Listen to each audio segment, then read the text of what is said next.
নমস্কার বন্ধুরা, শিউলির লাইফস্টাইলে তোমাদের সকলকে স্বাগত জানিয়ে আমি আরেকটি নতুন ভিডিও শুরু করছি। বন্ধুরা, আজ আমি তোমাদের দেখাবো সেন্ট জন হাসপাতালের ক্যান্টিনে কী ধরনের খাবার দাবার পাওয়া যায়। এখানে নানা ধরনের কোল্ড ড্রিঙ্কস, স্ন্যাক্স, জল ইত্যাদি পাওয়া যায়। ক্যান্টিনটি অনেকটা জায়গা জুড়ে তৈরি করা হয়েছে এবং জানো তো খুব সুন্দর পরিষ্কার পরিচ্ছন্ন। এখানে পাশে একটি ফলের দোকান আছে যেখানে আপেল, কমলা, শসা, কলা সব ধরনের ফলই পাওয়া যায়। আর দেখো, এখানে একটি নতুন জিনিস দেখলাম যেটি হচ্ছে লাল কলা। আমাদের ওখানে সাধারণত এরকম লাল কলা পাওয়া যায় না, আমি এখানেই দেখলাম প্রথম যে লাল কলা।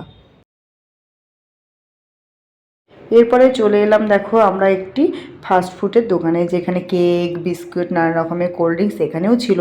কিন্তু জানো তো, এখানে জিনিসপত্রের দাম একটু বেশি। এখানে বাঙালি খাবার দাবার যেমন পাওয়া যায়, তার পাশাপাশি সাউথ ইন্ডিয়ান খাবারও পাওয়া যায়। তবে এখানে খাবারের দাম একটু বেশি। এখানে খাবার আগেই কুপন কেটে নিতে হয়, তাই আমার হাজব্যান্ড কুপন কেটে নিচ্ছে। বিরিয়ানি এখানে 130 টাকা প্লেট চিকেন বিরিয়ানি, আর মাটন বিরিয়ানি 200 টাকা প্লেট। তবে বিরিয়ানিটি খেতেও খুব ভালো ছিল। সেন্ট জন মেডিকেল কলেজ হাসপাতালের বাইরে যেহেতু কোনো রেস্টুরেন্ট বা খাবারের দোকান নেই, তাই তোমাদের ক্যান্টিনেই খেতে হবে। এখানকার ক্যান্টিনগুলো খুব পরিষ্কার পরিচ্ছন্ন। এখানে নুডলস এবং চাইনিজ খাবারটি খেতে বেশ ভালো। নন ভেজ কাউন্টার থেকে কিছু কিনে নিয়ে গিয়ে আপনারা কিন্তু ভেজ কাউন্টারে খেতে পারবেন না, সেটা কিন্তু সেখানে বসেই খেতে হবে।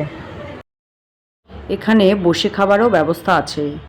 এখানে চা এবং কফিরও একটি স্টল আছে। ভিডিওটি এখানে শেষ করছি। ভালো লাগলে লাইক, কমেন্ট, শেয়ার করো।